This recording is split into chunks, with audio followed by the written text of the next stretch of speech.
नमस्कार दोस्तों, मैं विष्णु कुमार आप सभी का अपने YouTube चैनल के इस वीडियो पर हार्दिक स्वागत करता हूं। दोस्तों, इस वीडियो में हम लोग हिंदू विवाह और मुस्लिम विवाह के बीच का जो अंतर है उसी को समझने वाले हैं।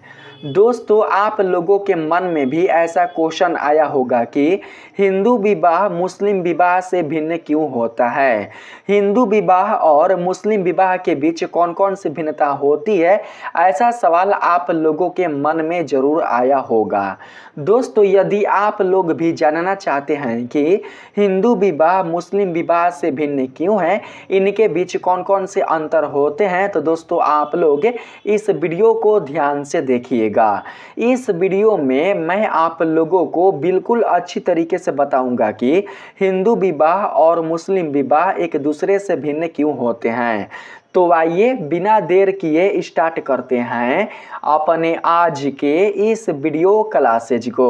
दोस्तों, विवाह चाहे हिंदू का हो, मुस्लिम का हो, सिख का हो या फिर ईसाई का हो, विवाह में दो विपरीत लिंग वाले लोग शामिल होते हैं, जिनमें से पहला होता है पुरुष और दूसरा होती है महिला।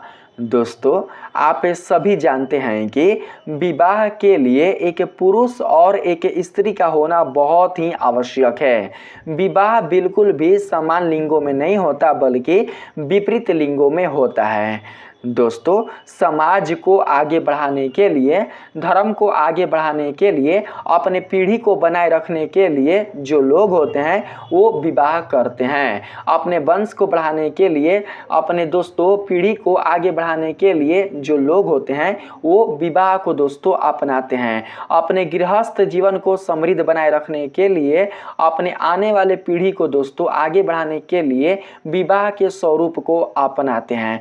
तो दोस्तों, यहाँ पर बात ये आती है कि जब विवाह में दो विपरीत लिंग वाले लोग शामिल होते हैं और विवाह में जब दो लोग एक दूसरे के साथ मिलकर एक नया रिश्ता बनाते हैं, एक नया संबंध बनाते हैं, एक नया अपना गृहस्थी बसाते हैं, तो फिर हमारे समाज में अलग अलग धर्म के लोग अलग अलग विधि से शादी क्यों करते हैं।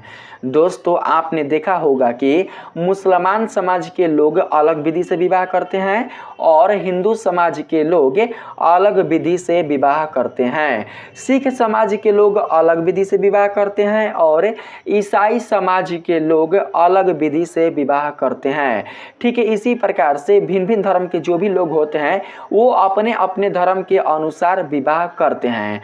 लेकिन बात यहाँ पर ये आ जाती है कि ये विवाह अलग अलग क्यों होते हैं। तो दोस्तों, मैं आप सभी को बता दूं कि ये विवाह धर्म के अनुसार होते हैं।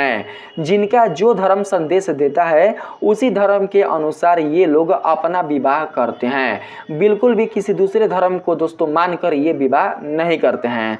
जैसे कि हमारा हिंदू धर्म है दोस्तों, हमारे हिंदू धर्म में ये सिखाया जाता है कि जब तक हमारे माता पिता बिल्कुल भी राजी ना हो हमारी शादी करने के लिए, तब तक हम बिल्कुल भी मुंह नहीं खोल सकते कि हमें शादी करना है। दोस्तों, आज भले समय बदल गया है, आज भले जो पीढ़ियां हैं, आने वाली जो नई पीढ़ी है और जो अभी की जो पीढ़ी है वो भले ही आज एडवांस हो चुकी हैं, वो बिना अपने माता पिता के परमिशन के ही वो शादी कर ले रही हैं, वो अपने माता पिता को छोड़कर भाग जा रही हैं या फिर भाग जा रहे हैं, वो अलग की बात है। लेकिन दोस्तों, हमारे हिंदू धर्म में, हमारे इस सनातन धर्म में यह हमेशा से सिखाया जाता है कि हमें अपने लफ्ज पर, हमें अपने मुँह पर विवाह नाम का शब्द तब तक नहीं लाना है जब तक कि हम अपने जीवन में उस काबिल ना बन जाएं। दोस्तों, विवाह करने से नहीं होता है, बल्कि विवाह करने के बाद जिस हम लड़की को अपने घर लेकर आते हैं उसे दोस्तों खुशी के साथ अपना जीवन व्यतीत करना भी होता है। आप किसी लड़की के साथ अपना जीवन व्यतीत तभी कर सकते हैं जब दोस्तों आप उस लायक बन पाते हैं, जब दोस्तों आप अच्छा कमाइएगा, आपके पास दोस्तों खुद का अगर कोई व्यापार होगा, तभी जाकर दोस्तों आप क्या कर सकते हैं, आप किसी दूसरे की बेटी का भार उठा सकते हैं। कोई भी माता पिता अपनी बेटी जब आपको देता है तो दोस्तों आपके माता पिता और आपके परिवार के भरोसे नहीं देता, बल्कि वो आपके भरोसे देता है। कोई भी बेटी अपना घर छोड़कर आपके घर दोस्तों किसी और के भरोसे पर नहीं आती है, बल्कि आपके भरोसे पर आती है, अपने पति के भरोसे पर आती है। तो दोस्तों विवाह से पहले हमारे हिंदू धर्म में यह सिखाया जाता है कि हमारे बच्चे के अंदर कौन कौन से संस्कार होने चाहिए। देखिए यहाँ पर बोला है ना, हिंदू विवाह एक संस्कार है। दोस्तों बचपन से ही सिखाया जाता है कि जो हमारे संस्कार होने चाहिए वो कौन कौन से होने चाहिए।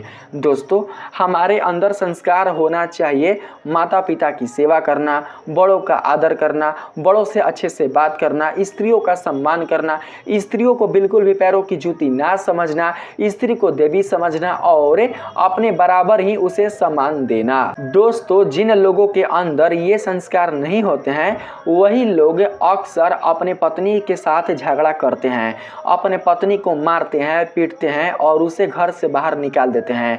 उन्हीं लोगों के अंदर दहेज नाम का जो कुप्रथा है वो पनपता है।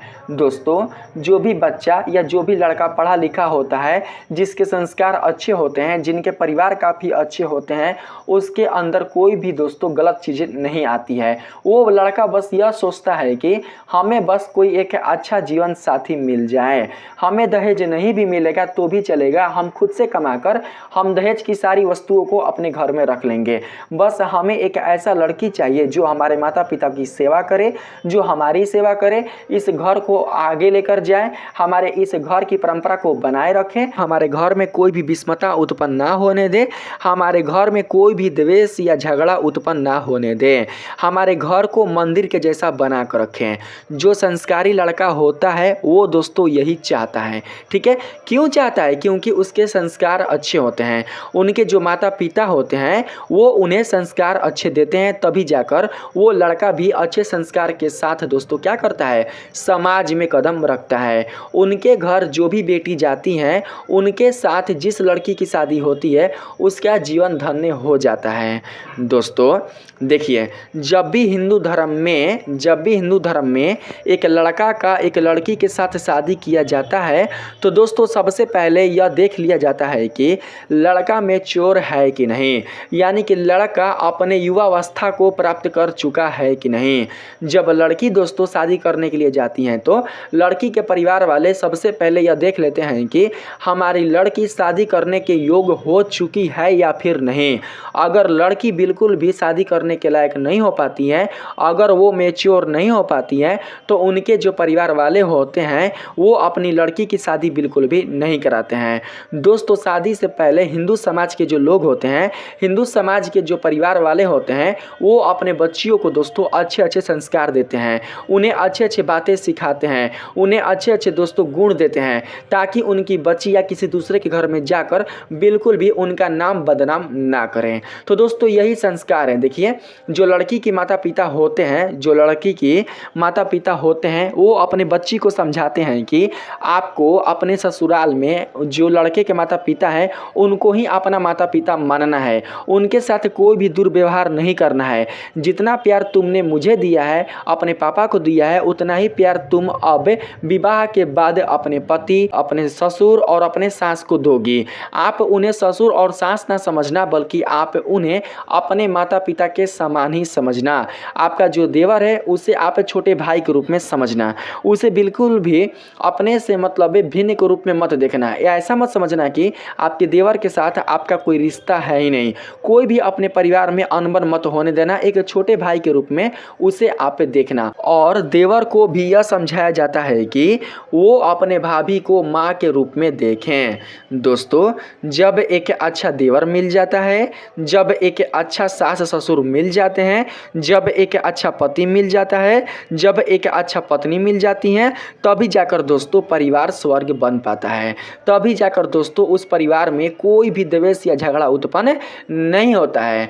तो दोस्तों इसके लिए क्या करते हैं, इसके लिए माता पिता सबसे पहले अपने बच्चों को अच्छे अच्छे संस्कार देते हैं, अच्छे अच्छे उन्हें गुण देते हैं, अच्छे अच्छे उन्हें शिक्षा देते हैं। जब दोस्तों उनके बच्चे संस्कार युक्त हो जाते हैं तब जाकर विवाह के समय दोस्तों उनकी कुंडलियाँ देखी जाती हैं। ठीक है, अगर कोई वर वाला है, कोई वर पक्ष वाला है तो दोस्तों सबसे पहले क्या करता है कि वो कुंडली देखता है किसका, तो दोस्तों लड़की का। जिस लड़की से शादी होने वाला होता है उस लड़की का कुंडली देखता है कि उसके कुंडली में कोई खराबी तो नहीं है। उसका गोत्र देखा जाता है, लड़का और लड़की दोनों के गोत्र देखे जाते हैं, दोनों के दोस्तों धर्म देखे जाते हैं, दोनों के व्यवहार देखे जाते हैं, दोनों के संस्कार देखे जाते हैं, दोनों पक्षों के परिवार का जो दोस्तों बात करने का तरीका होता है और परिवार के जो रहन सहन और जो ढंग है वो देखा जाता है।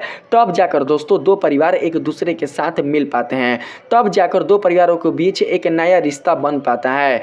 ऐसे ही नहीं कि बस एक लड़का एक लड़की से शादी कर लेता है, ऐसे दोस्तों बिल्कुल भी होता नहीं है। जब गोत्र एक समान हो जाते हैं, जब धर्म एक समान हो जाता है, जब कोटि एक समान हो जाता है, जब लड़की और लड़का इन दोनों के व्यवहार भी एक समान हो जाता है, ये दोनों दोस्तों एक ही मर्यादा वाले हो जाते हैं, तभी जाकर दोस्तों विवाह इन दोनों के बीच कराई जाती है और वो भी पूरे विधि विधान के साथ कराई जाती है। दोस्तों विवाह में जब एक लड़का का एक लड़की के साथ शादी होता है तो दोस्तों उसके साक्षी कौन होते हैं, उसके साक्षी भगवान होते हैं, माता अग्नि होती है। दोस्तों एक लड़का का जब एक लड़की के साथ शादी होता है हमारे हिंदू और सनातन धर्म में, तो दोस्तों उस समय कई मंत्र बोले जाते हैं ब्राह्मण के द्वारा, कई दोस्तों उसमें उच्चारण किया जाता है मंत्रों को ब्राह्मण के द्वारा। दोस्तों जो ब्राह्मण होते हैं वो क्या करते हैं कि वो मंत्रों की स्तुति करते हैं, वो दोस्तों कई प्रकार के दोस्तों ऐसे ऐसे वो मंत्र पढ़ते हैं, कई प्रकार के दोस्तों ऐसे ऐसे वो दोस्तों हवन कराते हैं, जिससे कि एक लड़का का एक लड़की के साथ जो गठबंधन होता है शादी का वो अच्छे से संपन्न हो पाता है। दोस्तों देखिए एक लड़का का एक लड़की के साथ मिलन तभी होता है जब दोस्तों भगवान और जो हमारे ईश्वर हैं उनके सामने दोस्तों पूरी जो कर्म कांड होता है हमारे दोस्तों वेद के अनुसार, हमारे ग्रंथ के अनुसार वो पूरा हो जाता है। तब दोस्तों हमारे धर्म में, हमारे वेद में सिखाया जाता है कि एक लड़का का एक लड़की के साथ शादी करने के लिए कौन कौन से विधि विधान होते हैं। हमारे हिंदू धर्म में 16 संस्कार होते हैं और इन 16 संस्कार में दोस्तों जो विवाह संस्कार है वह एक बहुत ही महत्वपूर्ण संस्कार होता है। इसी संस्कार में दोस्तों एक लड़का और एक लड़की एक दूसरे के साथ मिलकर अपने गृहस्थ जीवन की शुरुआतें करते हैं और उनका जो जीवन होता है वो दोस्तों आगे की ओर बढ़ पाता है। तो दोस्तों इस गृहस्थ जीवन को बसाने के लिए विवाह की विधि अपनाई जाती है और विवाह की विधि दोस्तों जब अपनाई जाती है तो विवाह में कई प्रकार के नियम दोस्तों संस्कार के अनुसार किए जाते हैं, परंपरा के अनुसार किए जाते हैं। जिस तरीके से हमारे ऋषि मुनि शादी विवाह दोस्तों कराते आए हैं, जिस तरीके से हमारे हिंदू धर्म के लोग शादी विवाह परंपरा के अनुसार करते आए हैं, उसी परंपरा को दोस्तों पकड़कर हम लोग आज भी चले आ रहे हैं और उस परंपरा के अनुसार ही हम लोग आज भी विवाह कर रहे हैं। हालांकि आज के बच्चे काफ़ी एडवांस हो चुके हैं, वो बिल्कुल भी इस परंपरा को नहीं मानते और लड़की को लेकर भाग जाते हैं या फिर लड़का और लड़की एक दूसरे के साथ मिलकर दोस्तों भाग जाते हैं। और कभी कभी दोस्तों ऐसा भी सुनने को दोस्तों मिलता है कि लड़का और लड़की एक दूसरे के साथ बिना विवाह किए ही संबंध बना लेते हैं, एक दूसरे के रिलेशनशिप में आ जाते हैं। हमारे हिंदू धर्म में ये बिल्कुल भी नहीं सिखाया जाता है कि विवाह से पहले एक लड़का और एक लड़की एक दूसरे के साथ संबंध बनाए। दोस्तों एक लड़का का एक लड़की के पास दोस्तों संबंध बनाने का हक तभी होता है जब दोस्तों इन दोनों के बीच विवाह हो जाती है। दोस्तों एक लड़का का एक लड़की के तन पर अधिकार तभी होता है जब ये दोनों एक दूसरे के साथ शादी के गठबंधन में बंध जाते हैं। जब दोस्तों एक दूसरे के साथ ये दोनों शादी के गठबंधन में बंध जाते हैं तभी जाकर एक लड़का का एक लड़की के ऊपर दोस्तों अधिकार होता है और एक लड़की का एक लड़के के ऊपर अधिकार होता है। तभी जाकर ये दोनों एक दूसरे के साथ सुहाग रात मना पाते हैं। दोस्तों सुहाग रात भी एक संस्कार ही है जो विवाह के बाद आता है, लेकिन आज के जो बच्चे हैं, आज की जो पीढ़ियां हैं, वो बिल्कुल भी दोस्तों इस बारे में नहीं सोचती है। वो दोस्तों इस संस्कार को मजाक बनाकर रख दी है। बस अपने यौन की संतुष्टि के लिए, अपने खुशी के लिए दोस्तों वो क्या करते हैं कि वो बिल्कुल भी संस्कार पर, धर्म पर ध्यान नहीं देते हैं और एक दूसरे के साथ संबंध बना लेते हैं। तो दोस्तों ऐसा बिल्कुल भी करना नहीं चाहिए। मैं ये नहीं कहता कि हमारे हिंदू धर्म के लोग ही क्या करते हैं, हमारे हिंदू धर्म के लोग ही ऐसा करते हैं या फिर मुसलमान धर्म के लोग ही ऐसा करते हैं। दोस्तों हर एक धर्म के लोग, हर एक धर्म के बच्चे आजकल ऐसा करने लग चुके हैं। वो अपने धर्म को बिल्कुल भी मान्यता नहीं दे रहे हैं, जबकि देना चाहिए। दोस्तों जब भगवान के सामने हमारा पूरा विवाह जब हो जाता है, यानी कि हमारा कहने का मतलब कि जब एक लड़का का एक लड़की के साथ विवाह भगवान के सामने जब दोस्तों पूरा हो जाता है, पूरे मंत्र और पूरे कर्मकांड और पूरे विधि विधान के साथ जब एक लड़का एक लड़की के साथ विवाह के गठबंधन में बंध जाता है, अग्नि को साक्षी मानकर जब एक लड़का और एक लड़की एक दूसरे के साथ दोस्तों एक दूसरे के साथ होकर 7 फेरे ले लेते हैं और 7 वचन दोस्तों दे देते हैं, तभी जाकर दोस्तों क्या होता है, इन दोनों का विवाह संपन्न हो पाता है। दोस्तों विवाह एक मजाक बिल्कुल भी नहीं है। हमारे हिंदू धर्म में जो विवाह है वो बिल्कुल भी मजाक नहीं है।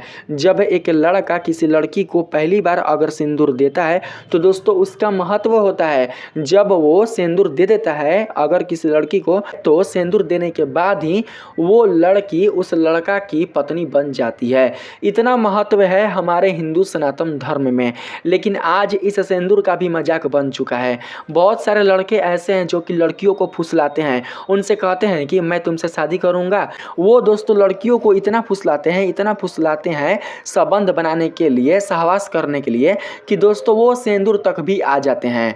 लड़कियां कहती हैं कि हम आपके साथ संबंध तभी बनाएंगे। देखिए कोई भी लड़की डायरेक्ट राजी नहीं होती है। लड़का जो होता है वो बहुत फोर्स करता है, बहुत फोर्स करने के बाद लड़की जो होती है वो दोस्तों राजी होती है। यहाँ तक कि जो लड़का होता है वो कहता है कि हम तुमसे शादी करेंगे, तुमको विश्वास नहीं है तो आओ मैं तुमसे विवाह करता हूँ। और वो क्या करता है, वो छुपा चोरी दोस्तों मंदिर में जाकर या कहीं पर झाड़ में जाकर या कहीं पर घुस कर वो क्या करता है कि उसके मांग में सिंदूर डाल देता है। और जैसे ही उसके मांग में सिंदूर डाल देता है तो लड़की को भरोसा हो जाता है कि हाँ ये हमसे विवाह करेगा।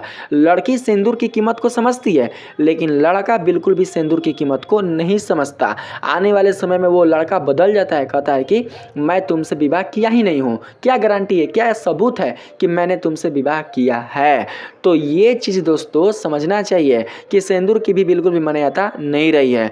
ये सिंदूर आप तभी डाल सकते हैं जब आप किसी लड़की को अपना दोस्तों पत्नी बनाने वाले हैं, ठीक है, अपना अर्धांगिनी बनाने वाले हैं। पत्नी का मतलब होता है अर्धांगिनी। और ये सारा चीज़ हमारे हिंदू सनातन धर्म में ही सिखाया जाता है।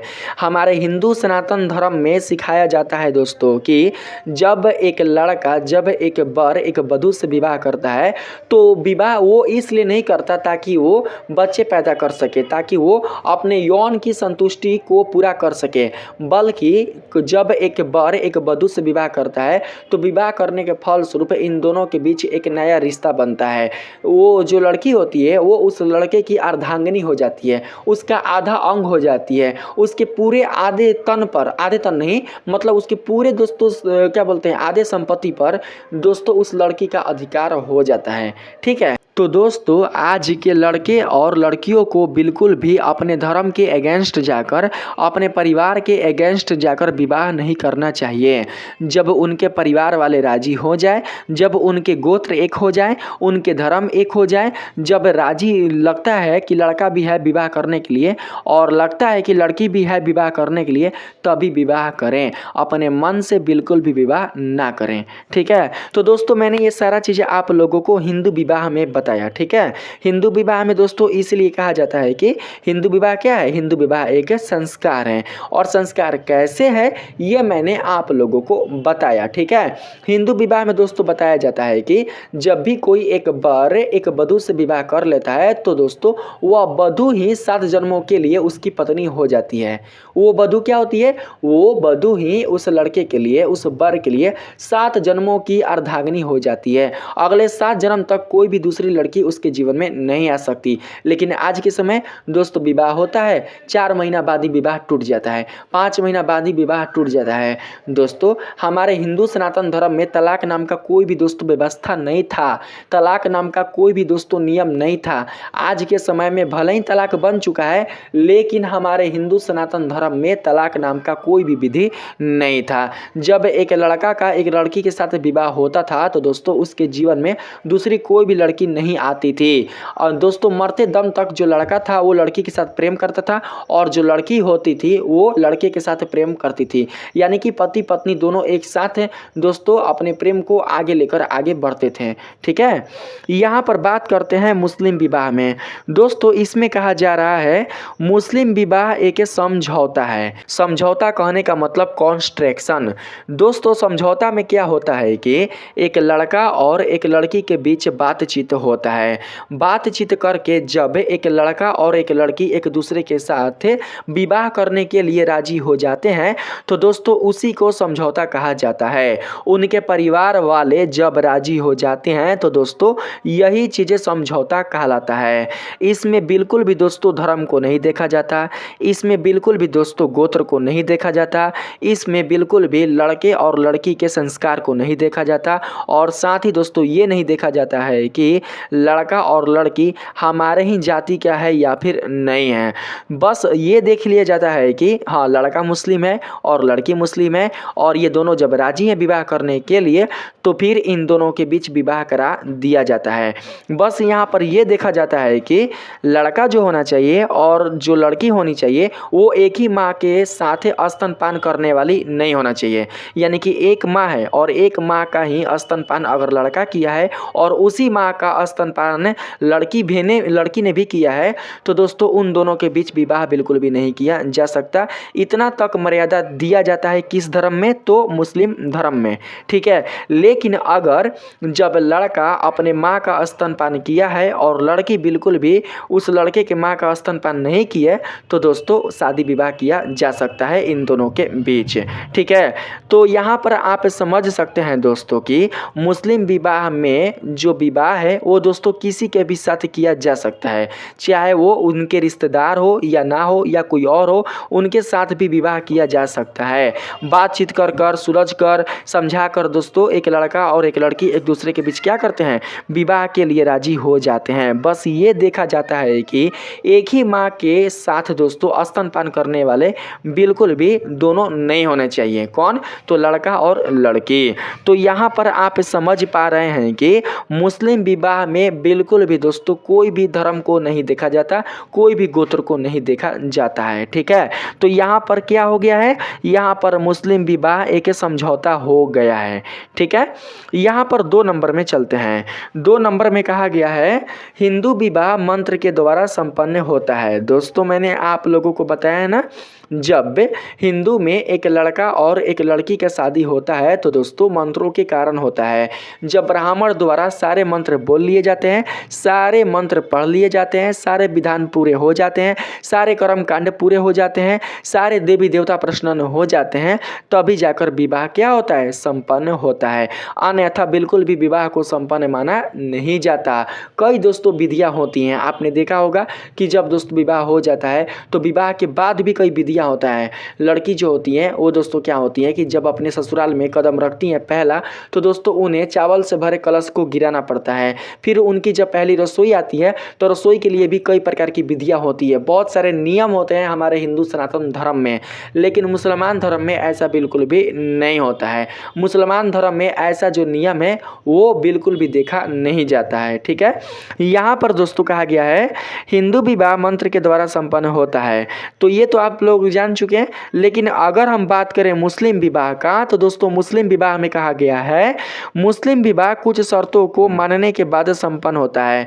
इसमें दोस्तों कुछ शर्त माने जाते हैं। ठीक है, कुछ शर्त होगा, जब दोस्तों ये शर्त मान लिए जाते हैं, देखिए शर्त जब मान लिए जाते हैं तभी तो समझौता होता है। बिना शर्त को माने समझौता होगा कहाँ से, आप ही लोग बताइए। शर्त जब मान लिए जाते हैं लड़के और लड़की के परिवार के लोगों के द्वारा तभी दोस्तों क्या होता है, तभी दो परिवारों के बीच समझौता होता है। जब समझौता हो जाता है तो लड़का और लड़की के साथ विवाह करा दिया जाता है। ठीक है दोस्तों, आपने दोस्तों सुना होगा कि मुस्लिम विवाह में एक लड़का का विवाह उसके मौसी की बेटी के साथ भी विवाह हो जाता है और दोस्तों उनके रिश्तेदार में जो दूर दूर के लड़कियां होती हैं या लड़के होते हैं उनके साथ भी विवाह करा दिया जाता है। बस इसमें दोस्तों दूध का बस इसमें देखा जाता है कि एक ही माँ का दोस्तों दूध का बिल्कुल भी दोस्तों पान नहीं होना चाहिए। ठीक है, अगर हमसे बोलने में कुछ भी अगर गलत हो भी जाती होंगी तो मुस्लिम समाज से आने वाले कुल जितने सारे बच्चे होंगे वो बिल्कुल भी बुरा नहीं मानेंगे। ठीक है, मैं दोस्तों बिल्कुल अच्छी तरीके से आप लोगों को समझा रहा हूँ ताकि हिंदू समाज या मुस्लिम समाज के जो भी बच्चे होंगे वो बिल्कुल भी बुरा नहीं मानेंगे। ठीक है, जो है मैं यही बता रहा हूँ, इसमें आप लोगों को कोई भी बुरा मानने वाला चीज़ नहीं है। ठीक है, यहाँ पर 2 नंबर हो गया है। 3 नंबर में कहा जा रहा है हिंदू विवाह का मुख्य उद्देश्य धर्म का पालन करना होता है। दोस्तों हिंदू विवाह में 7 वचन दिए जाते हैं। ठीक है, 7 वचन दोस्तों दिए जाते हैं। ब्राह्मण जो होता है वो दोस्तों 7 वचन दोस्तों क्या करता है, 7 वचन दूल्हे से बुलवाता है, वर से बुलवाता है। ठीक है, और जो दोस्तों दूल्हा होता है और जो दुल्हन होते हैं वो क्या करते हैं, ये दोनों दोस्तों मानने के लिए राजी होते हैं। वचन होता है ना कि मैं जीवन भर साथ निभाऊंगा, तो दुल्हन भी बोलती है कि मैं भी निभाऊंगी और दूल्हा बोलता है मैं भी निभाऊंगा, मैं जीवन भर अपनी पत्नी के साथ निभाऊंगा, और पत्नी भी बोलती है कि मैं जीवन भर अपने पति के साथ निभाऊंगा। फिर वचन होता है कि मैं अपने लाइफ में अपने पत्नी के अलावा किसी और स्त्री को आने नहीं दूंगा, गैर स्त्री को आने नहीं दूंगा। और यही वचन पत्नी भी पालन करती है कि मैं अपने पूरे जीवन में अपने पति के अलावा किसी भी गैर मर्द को नहीं देखूंगी, गैर बिल्कुल भी पुरुष को अपने मन में आने नहीं दूंगी। ये सारे वचन होते हैं और इन वचनों का पालन करना होता है तभी जाकर विवाह संपन्न हो पाता है। अगर जो स्त्री अपने वचनों को पालन नहीं कर पाती है, जो पुरुष अपने वचनों से मुकर जाता है, उनका जो शादी का जीवन होता है वो बिल्कुल भी आगे दोस्तों चल नहीं पाता। आने वाले समय में इन दोनों के बीच तलाक हो जाता है। ये दोनों दोस्तों एक दूसरे के साथ क्या होते हैं, एक दूसरे के साथ अनबन बनाकर एक दूसरे से छूटा-छूटी कर लेते हैं। ठीक है, तो जो अपने धर्म को पालन नहीं करेंगे तो उनके बीच विवाद शुरू होगा ही तो होगा। दोस्तों और भी बहुत सारे दोस्तों उद्देश्य होते हैं। उद्देश्य में बताया जाता है कि जब आप विवाह कर लेते हैं तो विवाह करने के बाद जो आप मतलब जो भी फैसला लें उस फैसले में आप दोनों राजी होने चाहिए, मतलब पति भी राजी होना चाहिए और पत्नी भी राजी होना चाहिए। ऐसा नहीं है कि किसी फैसले में पति राजी है और पत्नी नहीं राजी है, और पत्नी राजी है तो पति नहीं राजी है। एक फैसला हो और राजी दोनों होने चाहिए, तभी जाकर क्या होगा, तभी जाकर दोस्तों उस परिवार में कोई भी द्वेष या कोई भी लड़ाई उत्पन्न नहीं होगा। ठीक है, आगे है 3 नंबर में यहाँ पर मुस्लिम विवाह में दोस्तों इसमें कहा गया है मुस्लिम विवाह का उद्देश्य यौन संतुष्टि एवं बच्चों का वृद्धि करना होता है। दोस्तों मुस्लिम विवाह में आप लोग बिल्कुल भी बुरा मत मानिएगा, बहुत सारे ऐसे मुस्लिम भाई हैं जो बिल्कुल भी इस उद्देश्य से विवाह नहीं करते हैं। ठीक है, बहुत सारे ऐसे मुस्लिम भाई हैं, बहुत सारे ऐसे मुस्लिम बहन हैं जो बिल्कुल भी इस उद्देश्य से विवाह नहीं करते हैं कि वो केवल यौन की संतुष्टि करें, वो केवल अपने यौन की संतुष्टि को संतुष्ट करें, बल्कि बहुत सारे दोस्तों ऐसे भी मुस्लिम लोग हैं, बहुत सारे ऐसे भी हमारे मुस्लिम भाई हैं जो अपने गृहस्थी को अच्छा बसाने के लिए, अपने गृहस्थी को आगे बढ़ाने के लिए वो विवाह करते हैं, ना कि अपने संतुष्टि के लिए विवाह करते हैं। ठीक है, लेकिन अगर हम यहाँ पर वास्तविक रूप से देखें तो वास्तविक रूप से दोस्तों मुस्लिम धर्म में, मुस्लिम समाज में जो लोग होते हैं वो क्या करते हैं कि अपने यौन की संतुष्टि के लिए और बच्चों की वृद्धि के लिए ही विवाह करते हैं। जब यौन की संतुष्टि परिपूर्ण रूप से हो जाती है और जब उनका मन भर जाता है एक स्त्री से, तो वो क्या करते हैं, वो 3 तलाक बोलकर उस स्त्री को छोड़ देते हैं, उस स्त्री से अपना संबंध हटा लेते हैं, अपना रिश्ता हटा लेते हैं। और यहाँ पर दोस्तों कोई भी कोर्ट कचहरी धर्म बिल्कुल भी नहीं आता है। अगर पति 3 तलाक बोल देता है तो स्त्री को उस पति को छोड़ना पड़ जाता है। दोस्तों जब स्त्री पति को छोड़ती है तो उस स्त्री पर क्या बीतता है वो उस पति को बिल्कुल भी समझ में नहीं आता। दोस्तों इसमें नियम होता है, जब 3 तलाक बोलकर मुसलमान समाज के जो पति हैं जब 3 तलाक बोलकर अपने पत्नी को छोड़ देते हैं तो दोस्तों उसके बाद जब उस पत्नी को दोबारा अपनाना होता है तो उसके लिए हलाल का नियम अपनाया जाता है। हलाल, जी हाँ दोस्तों आपने बिल्कुल सही सुना। मैं उतना ज़्यादा बुद्धिमान तो नहीं हूँ, मैं उतना ज़्यादा तेज तो नहीं हूँ, मैं उतना ज़्यादा तो आप लोगों के धर्म को जानने वाला तो नहीं हूँ, लेकिन मैं दोस्तों जितना पढ़ा हूँ, जितना जानता हूँ, मैं उस समझ के अनुसार ही मैं आप लोगों को बता रहा हूँ कि जब मुसलमान समाज में कोई पति अपने पत्नी को 3 तलाक बोलकर छोड़ता है और पुनः से चाहता है कि मैं अपने पत्नी के साथ रहूँ, तो दोस्तों उसके लिए लड़की को हलाल हलाल होना पड़ता है। हलाल का मतलब समझ रहे हैं? हलाल का मतलब होता है कि उस लड़की को किसी और पुरुष के साथ शादी करना होता है। जब वह लड़की किसी और पुरुष के साथ किसी दूसरे पुरुष के साथ शादी करती है और उसके साथ अपना दोस्तों संबंध बनाती है और संबंध बना लेने का, अब देखिए विवाह हुआ है तो भैया संबंध तो बनबे करेगा, ऐसा तो नहीं है कि संबंध नहीं बनेगा। अब जिस पुरुष से उस लड़की का विवाह हो रहा है तो क्या वह पुरुष मानेगा बिना संबंध बनाए हुए? वो तो भाई बनाएगा ही। अब विवाह जब हो चुका है तो लड़की भी मना नहीं कर सकती है कि आप मेरे साथ संबंध ना बनाइए, क्योंकि विवाह के बाद भाई संबंध बना रहा है तो संबंध बनाने से उसे कोई रोक भी नहीं सकता है। तो वो क्या करेगा? वो अपने यौन को दोस्तों वो संतुष्ट करेगा, ठीक है, संबंध बनाकर। जब संबंध बना लेगा उस लड़की के साथ और उन दोनों के बीच जब लड़ाई झगड़ा हो जाएगा और वो पति जब 3 तलाक बोलकर उस पत्नी को छोड़ देता है, उस लड़की को छोड़ देता है, तभी जाकर उसका पहला पति उस पत्नी को क्या कर सकता है? स्वीकार कर सकता है। तो आप ही बताइए इसमें कौन पिसा रहा है? इसमें लड़की पिसा रही है। उसके कैरेक्टर के साथ दोस्तों खेला जा रहा है, उसके चरित्र के साथ खेला जा रहा है, उसके यौवन के साथ खेला जा रहा है, उसका दोस्तों मजाक बनाया जा रहा है। तो इस नियम को दोस्तों मुस्लिम समाज से हटाना जाना चाहिए।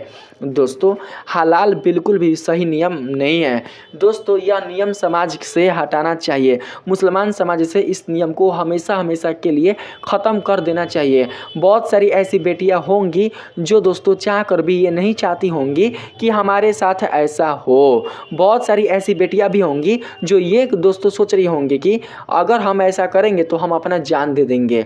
तो मुसलमान के जो भी अच्छे समाज के लोग हैं वो ये सोचे कि हम इस नियम को बदल दें। ये नियम बिल्कुल भी अल्लाह नहीं बना है, बिल्कुल भी भगवान नहीं बना है, ये नियम आपने ही बनाया है। और कुरान में कहीं पर भी दूर तक इस नियम का कोई भी जिक्र नहीं है कि जब पति और पत्नी के बीच लड़ाई झगड़ा हो जाता है और 3 तलाक बोलकर जब पति पत्नी को छोड़ देता है तो उसके बाद पत्नी को दूसरे मर्द के साथ सोना पड़ता है। ऐसा कहीं पर भी किसी भी दोस्तों कुरान में नहीं लिखा हुआ है, किसी भी आयत में नहीं लिखा हुआ है। आप लोग खुद से पढ़ लीजिए, खुद से आप लोग उसका अध्ययन कर लीजिए। जो भी समाज के अच्छे लोग हैं उन लोगों को इस पर आवाज़ उठानी चाहिए, क्योंकि ये कोई नहीं जानता कि ऐसा दोस्तों जो घटना है वो किसके साथ हो जाए, किसके बेटी के साथ हो जाए, किसके बहन के साथ हो जाए। दोस्तों बहन किसी का भी हो, ठीक है, मुसलमान समाज के किसी के भी बहन हो सकती है, किसी के भी बेटी हो सकती है। जब उस बेटी को दोस्तों हलाल होना पड़ेगा तो उस भाई पर क्या बीतेगा, उसके दोस्तों माँ पर क्या बीतेगा, उसके माता पिता पर क्या बीतेगा और साथ ही उस लड़की पर क्या बीतेगा, वो एक लड़की ही समझ सकती है और उसका परिवार वाला ही समझ सकता है। अगर एक पति होगा अच्छा प्यार करने वाला, अपने पत्नी को जान से चाहने वाला, अपने पत्नी को जान से मानने वाला, तो वो अपने पत्नी को कभी भी नहीं छोड़ सकता है 3 तलाक बोलकर। लेकिन अगर मानकर चलते हैं किसी कारणवश गुस्से में आकर अगर पति 3 तलाक बोलकर अगर छोड़ भी देता है तो दोस्तों सोचिए अब उसे पुनः अपने पत्नी को स्वीकारने के लिए क्या करना पड़ेगा? दोस्तों उसे पुनः अपने पत्नी को स्वीकार करने के लिए उस पत्नी को पहले हलाल करवाना पड़ेगा, तभी जाकर वो उस पत्नी को अपना पाएगा, अन्यथा बिल्कुल भी अपना नहीं पाएगा। इतना सारा चीज़ मैंने आप लोगों को बता दिया है। आगे बढ़ते हैं। हिंदू विवाह के 8 प्रकार होते हैं। दोस्तों हमारे हिंदू सनातन धर्म में जो विवाह होते हैं वो 8 प्रकार के होते हैं। कौन कौन से होते हैं इसकी जानकारी मैं आप लोगों को अगले वीडियो में दे दूंगा, मतलब इसके लिए कोई और वीडियो लेकर आऊँगा। नहीं तो आप लोग अगर दोस्तों धर्म में अगर आप विश्वास रखते हैं, धर्म के जो ग्रंथ है उनको पढ़ते हैं तो वहाँ पर दोस्तों आपको पढ़ने को मिल जाएगा, ठीक है। आगे है 4 नंबर में मुस्लिम विवाह मात्र 2 ही प्रकार के होते हैं। दोस्तों हम तो नहीं जानते हैं कि मुस्लिम विवाह 2 प्रकार के होते हैं, लेकिन हो सकता है आप लोग जानते होंगे कि मुस्लिम विवाह 2 प्रकार के होते हैं, ठीक है। आगे है 5 नंबर में, इसमें हिंदू मात्र एक स्त्री से विवाह कर सकता है। दोस्तों हमारे राम से यह परंपरा चली आ रही है, ठीक है, रघुकुल से यह परंपरा चली आ रही है। दोस्तों रघुकुल में जब भगवान राम ने माता सीता से विवाह किया था तो उन्होंने माता सीता को यह कहा था कि इस राम के जीवन में दूसरी अब कोई भी सीता नहीं आएगी, अगर दूसरी सीता आनी होती तो तो दोस्तों राम बिल्कुल भी इतना बड़ा बिल्कुल भी दोस्तों महाभारत नहीं करते हैं। रावण के साथ दोस्तों बिल्कुल भी युद्ध नहीं करते हैं। वो बिल्कुल भी दोस्तों इतना सेना तैयार नहीं करते हैं। सीता के लिए वो इतना नहीं तड़पते हैं, बल्कि वो क्या करते हैं, बल्कि दोस्तों वो रावण को बिना ही मारे, रावण से बिना ही झगड़ा किए वो अयोध्या को लौट जाते हैं। दोस्तों उनका 13 वर्ष पूरा हो गया था। 13 वर्ष पूरे हो जाने के बाद ही दोस्तों माता सीता का हरण हुआ था। आप लोग दोस्तों जानते होंगे, ठीक है। तो 1 साल के लिए क्या था, वो क्या करते हैं कि भैया हम चुपचाप अपना अयोध्या जाएंगे तो हमारे जो माता पिता होंगे, पिता तो नहीं थे, पिता तो डेथ कर गए थे, हमारी जो माँ है वो फिर से क्या करेंगे, फिर से हमें किसी और स्त्री से विवाह करा देंगी। अब वो तो थे, वो क्या थे, वो दोस्तों एक राजकुमार थे, एक राजा थे, और राजा को कोई भी नई स्त्री मिल सकती है, कोई भी सुंदर स्त्री मिल सकती है, कोई भी रानी मिल सकती है। राजा को बिल्कुल भी कमी नहीं होगा किसी भी रानी से विवाह करने में। लेकिन राम ने क्या सोचा, राम ने सोचा कि जब हमने विवाह किया है माता सीता से, जब हमने माता सीता को, अपनी पत्नी को जब हमने वचन दिया है कि हम जीवन भर उनके साथ रहेंगे, जीवन भर उनकी रक्षा करेंगे, उनके ऊपर आने वाले हर एक संकट को हम दूर करेंगे, तो हम अपने वचन से कैसे मुकर सकते हैं। अपने वचन को पूरा करने के लिए, अपने वचन को बनाए रखने के लिए दोस्तों भगवान राम ने रावण से लड़ाई किया था। उनको जहां तक जाना था वो दोस्तों वहां तक गए थे। वो बिल्कुल भी दोस्तों हार नहीं माने थे, वो संघर्ष किए थे। वो दोस्तों संघर्ष करते करते दोस्तों वो टूट चुके थे, फिर भी दोस्तों उन्होंने हार बिल्कुल भी माना नहीं था। अगर आप रामायण को पढ़ते हैं, रामायण को दोस्तों अध्ययन करते हैं, तो आपका जो चरित्र होगा वो बहुत ही दोस्तों सुधर जाएगा।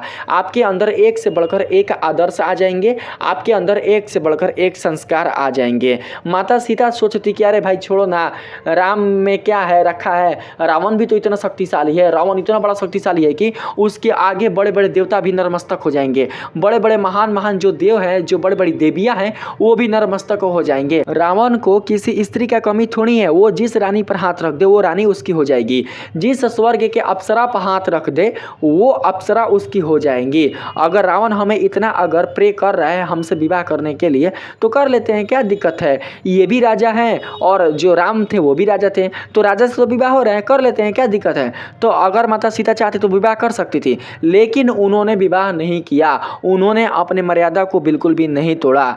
दोस्तों उनकी मर्यादा क्या थी, उनकी मर्यादा थी कि हम अपने जीवन में अपने राम के अलावा किसी भी गैर पुरुष को आने नहीं देंगे, किसी भी गैर पुरुष को अपने जीवन में स्थान नहीं देंगे, चाहे वो पुरुष कैसा भी क्यों ना हो।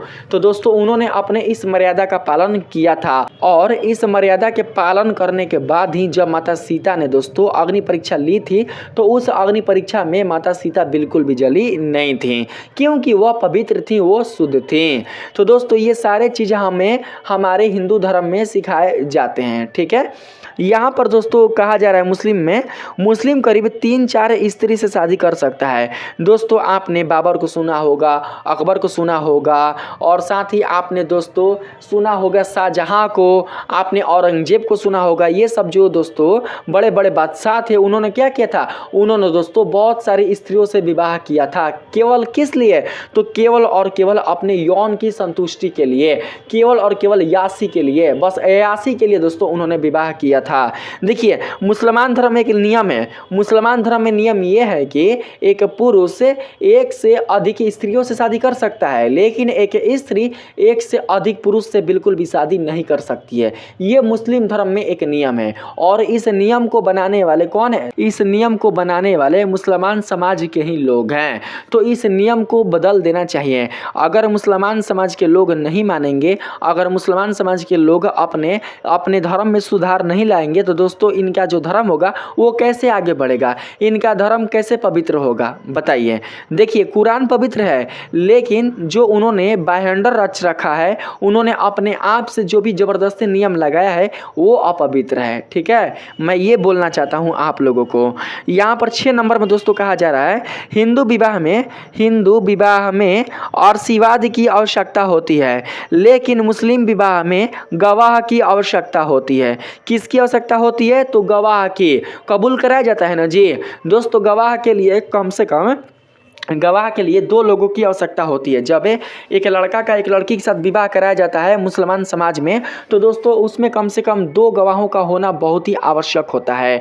जब गवाही दोस्तों वे लोग देते हैं तभी जाकर एक लड़का का एक लड़की के साथ विवाह हो पाता है। उसमें बिल्कुल भी अर्शिवाद का दोस्तों कोई भी नियम नहीं है। उसमें बिल्कुल भी वर वधू अपने माता पिता या किसी और से बिल्कुल भी दोस्तों अर्शिवाद नहीं लेते हैं, बल्कि हिंदू सनातन धर्म में जो वर वधू होते हैं वो क्या करते हैं कि अपने कुल देवता का आशीर्वाद लेते हैं, अपने माता पिता का आशीर्वाद लेते हैं, अपने कुल जो ब्राह्मण है उनका आशीर्वाद लेते हैं, बड़े बड़े जो लोग होते हैं, जो उनके पूर्वज होते हैं, जो उनके पूर्वज दोस्तों इस संसार से जा चुके हैं, उनका आशीर्वाद लेते हैं। अपने घर के जो देवी देवता है, जो कुल देवता है, उनका आशीर्वाद लेते हैं। उनके घर के, उनके गाँव के जो देवता हैं उनका आशीर्वाद लेते हैं। तब जाकर दोस्तों वे दोनों एक दूसरे के साथ बंधन में आते हैं। इतने सारी विधियां हैं हमारे हिंदू सनातन धर्म में।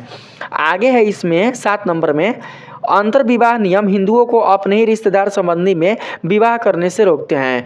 दोस्तों हमारे हिंदू समाज में एक नियम है जो कि अंतर विवाह नियम कहलाता है। दोस्तों अगर आप सोच रहे हैं कि हम अपने फुआ की लड़की से विवाह कर लें, हम अपने मामा की लड़की से विवाह कर लें, हम अपने पापा के फुआ की लड़की से विवाह कर लें, तो दोस्तों ऐसा बिल्कुल भी संभव नहीं है।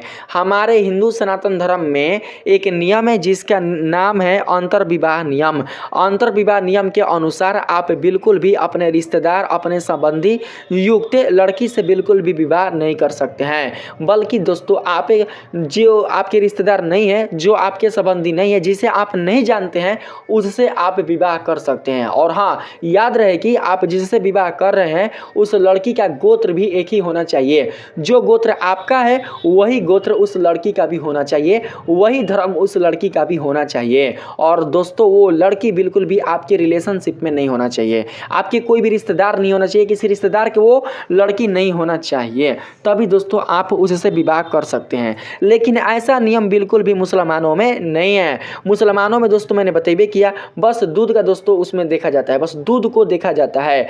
बस अगर लड़का और लड़की एक ही माँ का अगर स्तनपान नहीं किए तो ये दोनों एक दूसरे के साथ शादी कर सकती हैं। ठीक है, यहाँ पर लिखा गया है मुसलमानों में विवाह सगे संबंधियों के बीच होता है। दोस्तों बोलना तो नहीं चाहिए, लेकिन मैंने कई बार ऐसा सुना है कि देखिए, कई बार मैंने ऐसा सुना है कि एक लड़का है, उनकी माँ डेट कर गई। ठीक है, उनकी माँ मतलब इस दुनिया से चली गई। ठीक है, उनके पिताजी फिर एक माँ से मतलब एक लड़की से विवाह करते हैं, तो उस लड़के का वो जो औरत होती है, वो जो स्त्री होती है, वो क्या हो जाती है, वो स्टेप मदर हो जाती है। वो दोस्तों कौन सी स्त्री हो जाती है, कौन सी माँ हो जाती है, तो वो दोस्तों हो जाती है दोस्तों क्या बोला जाता है उसको, सौतेली माँ। सौतेली माँ हो जाती है। उस सौतेली माँ से जब कोई एक लड़की जन्म लेगी, कोई एक बच्ची जन्म लेगी, और जब वो भी बड़ा होगी तो दोस्तों इन दोनों का विवाह हो सकता है, क्योंकि वो लड़की लड़के की माँ की दूध नहीं पी है और यह लड़का अपने माँ का दूध, अपने माँ का आने का मतलब अपने सौतेली माँ का दूध बिल्कुल भी पिया हुआ नहीं है। देखिए रिश्ता में ये दोनों क्या है, रिश्ता में ये दोनों भाई बहन हैं, लेकिन अगर चाहें तो ये दोनों एक दूसरे के साथ विवाह कर सकते हैं। दोस्तों ऐसा मैंने मुसलमान समाज से ही सुना है, और साथ ही दोस्तों मैंने ऐसा दोस्तों कई बार सुना है, तभी मैं बोल रहा हूँ। ठीक है, नहीं तो मैं नहीं बोलता। आप लोग बिल्कुल भी बुरा नहीं मानिएगा कि सर आप क्या क्या बोल रहे हैं हमारे समाज के बारे में, हमारे मुसलमान धर्म के बारे में। ठीक है, तो दोस्तों मैंने ऐसा सुना है, मैंने ऐसा दोस्तों देखा है, तभी मैं बोल रहा हूँ। ठीक है, इसमें दोस्तों आप लोगों को ही सुधार लाना है, अपने संस्कार को आप लोगों को ही सुधार लाना है। ठीक है, ना कि दोस्तों कोई और जगह सुधारने के लिए। 8 नंबर में कहा गया है हिंदू विवाह में प्रस्ताव लड़की की ओर से आता है।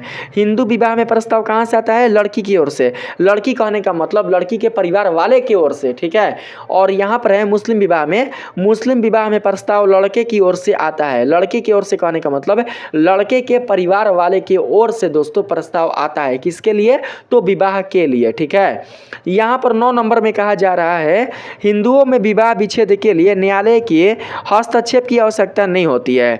दोस्तों जब हिंदुओं में विवाह टूटता है ना, जब हिंदुओं में दोस्तों विवाह खंडित होता है, जब वर वधू एक दूसरे से अलग होते हैं, तो दोस्तों उसमें बिल्कुल भी न्यायालय का हस्तक्षेप नहीं होता, उसमें बिल्कुल भी कोर्ट का हस्तक्षेप नहीं होता। हाँ, भले आज के इस मॉडर्न ज़माना में दोस्तों कोर्ट कचहरी चल रहा है, उसकी बात अलग है, क्योंकि आज के जो बच्चे हैं वो क्या कर रहे हैं, वो दोस्तों कोर्ट से भी तो शादी कर रहे हैं। कोर्ट से जब शादी कर रहे हैं तो दोस्तों कोर्ट से जब शादी कर रहे हैं तो उन्हें कोर्ट से तलाक भी देना पड़ेगा, तभी क्या करेंगे, तभी एक दूसरे से वो लोग अलग हो पाएंगे, अन्यथा बिल्कुल भी अलग नहीं हो पाएंगे। और ये तलाक दोनों को ही देना होगा, लड़के को भी देना होगा और साथ ही लड़की को भी देना होगा। लड़का दिया लड़की नहीं दिया तो बिल्कुल भी कानूनी तौर पर ये दोनों एक दूसरे से अलग नहीं माने जाएंगे, ठीक है। लेकिन अगर लड़का और लड़की ये दोनों ही अगर तलाक दे देते हैं अपनी मर्जी से, तो कानूनी तौर पर ये दोनों एक दूसरे के साथ अलग अलग हो जाएंगे, ठीक है। ये आज का नियम दोस्तों, आज की जो पीढ़ियां है वो बनाई है, लेकिन हमारे जो पूर्वज हैं वो बिल्कुल भी इस नियम को बनाए नहीं है, वो बिल्कुल भी इस विधान को बनाए नहीं है, ठीक है दोस्तों। इसमें बिल्कुल भी न्यायालय की कोई भी आवश्यकता पड़ता ही नहीं है। अगर हम बात करें यहाँ पर मुस्लिमों में, तो दोस्तों मुस्लिमों में कहा गया है, मुस्लिमों में विवाह विच्छेद के लिए न्यायालय के हस्तक्षेप की आवश्यकता नहीं होती है। दोस्तों यहाँ पर दोस्तों मैंने गलत बोल दिया है, देखिए हाई सही है, आवश्यकता नहीं होती है, लेकिन एकरा में होता है, ठीक है, एकराम होता है। इसका पीडीएफ में सही करके आप लोगों को अपने दोस्तों डिस्क्रिप्शन बॉक्स में दे दूंगा, आप लोग वहां से देख लीजिएगा, ठीक है। इसमें न्यायालय के हस्तक्षेप की आवश्यकता होता है, लेकिन इसमें नहीं होता है, ठीक है। अगर इसमें पति जो मतलब शौहर होता है, लड़की का जो शौहर होता है, अगर वो 3 तलाक बोल देता है तो लड़की अपने शौहर को छोड़ देती है, या फिर शौहर अपने पत्नी को छोड़ सकता है। इसमें कोई भी न्यायालय, कोई भी पुलिस, कोई भी कोर्ट कचहरी नहीं हो सकता है, ठीक है। वो क्या कर सकते हैं, स्वेच्छा से उस पत्नी को छोड़ सकते हैं, अपने पत्नी को छोड़ सकते हैं। यहाँ पर दोस्तों 10 नंबर में जो कि लास्ट है, हमें लग रहा है एक और है, इसमें धर्म की दृष्टि से पुनर्विवाह का कोई भी नियम नहीं है। दोस्तों हमारे हिंदू सनातन धर्म में हमेशा से यह सिखाया जाता है कि आप जिस लड़की से विवाह कर रहे हैं, यही लड़की आने वाले 7 जन्मों तक आपकी पत्नी रहेगी। आपको अपने जीवन में इस लड़की के अलावा कोई भी और स्त्री को आने नहीं देना है। लेकिन आज के इस समय दोस्तों इसे बदल दिया गया है। क्यों बदल दिया गया है? क्योंकि दोस्तों मानकर चलते हैं किसी कारणवश से, मतलब नया नया शादी हुआ, किसी कारणवश से एक दोस्तों स्त्री का पति ही डेट कर गया, ठीक है, तो वो स्त्री के आजीवन मतलब कुंवारे रहेगी, आजीवन दोस्तों वो मतलब विधवा बनकर रहेगी नहीं ना। उसका भी दोस्तों लाइफ है, उसके भी दोस्तों कुछ खुशियां हैं, वो भी दोस्तों चाहती है कि मेरा भी परिवार बने, मेरे भी बच्चे हों। तो इसके लिए समाज के लोग जबरदस्ती, समाज के लोग क्या किए हैं कि पुनर्विवाह की व्यवस्था को प्रकट कर दिए हैं, पुनर्विवाह की व्यवस्था को लागू कर दिए हैं। पुनर्विवाह में क्या होता है कि जो विधवा लड़की है, हिंदू समाज में जो विधवा लड़की है, वो दोस्तों पति के मर जाने के बाद, पति जब नहीं है उसके बाद वो क्या कर सकती है, विवाह कर सकती है और फिर से अपने गृहस्थ जीवन को शुरू कर सकती है, ठीक है। इसी प्रकार से अगर एक लड़का का पत्नी अगर मर जाती है, एक वर का अगर वधू डेट कर जाती है किसी कारणवश, अगर वो जवान है, उसका पूरा अगर मतलब जीवन बचा हुआ है, तो वो क्या कर सकता है, पुनर्विवाह कर सकता है और अपने गृहस्थ जीवन को फिर से स्टार्ट कर सकता है। लेकिन यह नियम कैसे बना है? तो दोस्तों यह नियम बना है समाज के लोगों के द्वारा, ठीक है। समाज के जब लोग दोस्तों देखने लगे कि हमारी बच्ची, हमारी बेटी अपना जीवन इतना लंबा कैसे गुजारेगी, हमारा बेटा इतना लंबा जीवन कैसे गुजारेगा, तो समाज के लोग ही एक दूसरे के साथ मिलजुल कर समझौता कर कर इस नियम को प्रतिस्थापित कर दिए। लेकिन हिंदू सनातन धर्म में इस नियम का कोई भी विधान नहीं है, ठीक है। मर जाओ, भले आप विधवा रह जाओ, भले आप बिना स्त्री के रह जाओ, विवाह हो गया है, भले आप बिना स्त्री के रह जाओ, लेकिन अपने जीवन में दूसरी कोई स्त्री आने मत देना, ये हमारा हिंदू सनातन धर्म कहता है, ठीक है। लेकिन आज के इस डेट में बिल्कुल भी लोग मानने वाले हैं कहाँ, बताइए। अरे हम तो बस भगवान से यही प्रार्थना करेंगे कि कोई भी वर वधू अगर एक दूसरे के साथ विवाह करता है, उनका विवाह संपन्न हो जाता है, तो भगवान उनको बुढ़ापा तक साथ रखें। कोई भी एक दूसरे के साथ बिल्कुल भी ना बिछड़ें, ठीक है। बुढ़ापा तक साथ रहें, बुढ़ापा तक, मरते दम तक साथ रहें, ठीक है। यहाँ पर 10 नंबर में कहा जा रहा है इसमें पुनर्विवाह का विधान है। हाँ, मुसलमान में है दोस्तों, मुसलमान में पुनर्विवाह का विधान है, उसमें पुनर्विवाह हो सकता है, क्योंकि जिसमें हलाल का नियम है, तो पुनर्विवाह का नियम तो बहुत ही छोटा नियम है, बहुत ही छोटा नियम है दोस्तों, बहुत ही छोटा नियम है, ना चाह कर भी पुनर्विवाह होगा ही। क्योंकि देखिए अगर एक वर, हिंदू नहीं मुसलमान समाज में अगर एक वर अपने वधू को 3 तलाक बोलकर छोड़ रहा है, तो दोस्तों उसे अपनाने के लिए फिर से विवाह तो करना ही पड़ेगा। तो वो विवाह क्या कहलाएगा? कहलाएगा? वो विवाह पुनर्ही विवाह कहलाएगा। क्या कहलाएगा? पुनर्ही विवाह कहलाएगा। यहाँ पर है दोस्तों 11 नंबर में, इसमें विवाह का संपादक ब्राह्मण होते हैं और इसमें विवाह का संपादक काजी होते हैं। दोस्तों इसमें ब्राह्मण की उपस्थिति में विवाह का समापन होता है और इसमें काजी की उपस्थिति में विवाह का समापन होता है। ब्राह्मण को दोस्तों इसलिए रखा जाता है ताकि माना यह जाता है कि ब्राह्मण ईश्वर के काफ़ी करीब होते हैं। ब्राह्मण की उपस्थिति में कोई भी पूजा पाठ काफ़ी अच्छा से संपन्न हो पाता है।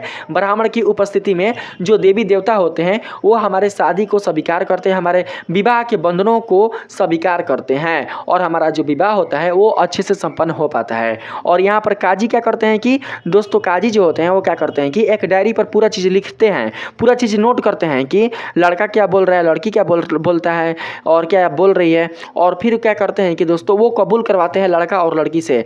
अगर दोनों पक्षों के द्वारा सारे चीज़ कबूल कर लिए जाते हैं तो इनके जो विवाह होते हैं वो संपन्न हो जाते हैं। बस इसमें अर्शिवाद का कोई भी लेना देना नहीं है, कोई भी ब्राह्मण का लेना देना नहीं है। जो भी कबूल करवाते हैं, अगर लड़का और लड़की दोनों कबूल कर लेते हैं तो विवाह संपन्न हो जाता है। अगर इन दोनों में से कोई भी अगर ये कह देता है कि कबूल नहीं है तो विवाह संपन्न नहीं हो पाता है, बल्कि विवाह रुक जाता है। ठीक है, तो दोस्तों ये सारा चीज़ मैंने आप लोगों को इस वीडियो में बताया। आपने सुना भी होगा कि जब लड़का राजी तो क्या करी है काजी। जब लड़का और लड़की कबूल करिए लिया तो फिर इसमें काजी क्या कर सकते हैं, लेकिन हाँ काजी लिख लेते हैं कि ये सबूत के तौर पर है, इन दोनों ने कबूला था तभी जाकर विवाह हुआ है। ठीक है, तो दोस्तों इस वीडियो में आपने ये जाना कि हिंदू विवाह मुस्लिम विवाह से किस प्रकार से भिन्न है। दोस्तों हम इस वीडियो के माध्यम से किसी भी धर्म को बड़ा या छोटा नहीं बताने आए हैं और न ही किसी धर्म का मजाक उड़ाने आए हैं और न ही किसी धर्म का दोस्तों बिल्कुल भी यहाँ पर उपहास करने आए हैं। जो धर्म जैसा है वो अपने आप में बेस्ट है, अपने आप में अच्छा है। ठीक है, बस आप लोग अपने पत्नी को अच्छे से मानिए, अपने से दोस्तों उसे इज्जत दीजिए, अच्छे से उसे दोस्तों आप पेश आइए। बस आपका परिवार जो होगा वो बिल्कुल भी टूटेगा नहीं, चाहे वो धर्म हिंदू का हो या मुस्लिम का हो, हिंदू धर्म के भी लोग हो या मुसलमान धर्म के लोग हो। आप लोग जब विवाह कर लेते हैं तो विवाह के बाद बस ये मानकर चलिए कि हमें एक दूसरे के साथ बिल्कुल भी अलग होने वाला स्थिति पैदा होने ही नहीं देना है। लाख हमारे बीच झगड़ा हो, लड़ाई हो, लेकिन हम एक दूसरे के साथ बिल्कुल भी नहीं छोड़ेंगे। जिस दिन अगर आप लोगों के अंदर ये भावना आ गई कि हम दोनों एक दूसरे के साथ नहीं छोड़ेंगे तो हलाल नाम का ये शब्द मर जाएगा और साथ ही दोस्तों तलाक नाम का जो शब्द है वो भी मर जाएगा। बस आप लोग अपने पत्नी को प्रेम दीजिए और पत्नी भी अपने पति को प्रेम दे। ठीक है, तो दोस्तों वीडियो अगर पसंद आया है तो इस वीडियो को लाइक कीजिएगा और ज़्यादा से ज़्यादा इस वीडियो को अपने दोस्तों तक शेयर कीजिएगा। दोस्तों मिलते हैं फिर से एक नए वीडियो में, तब तक के लिए धन्यवाद।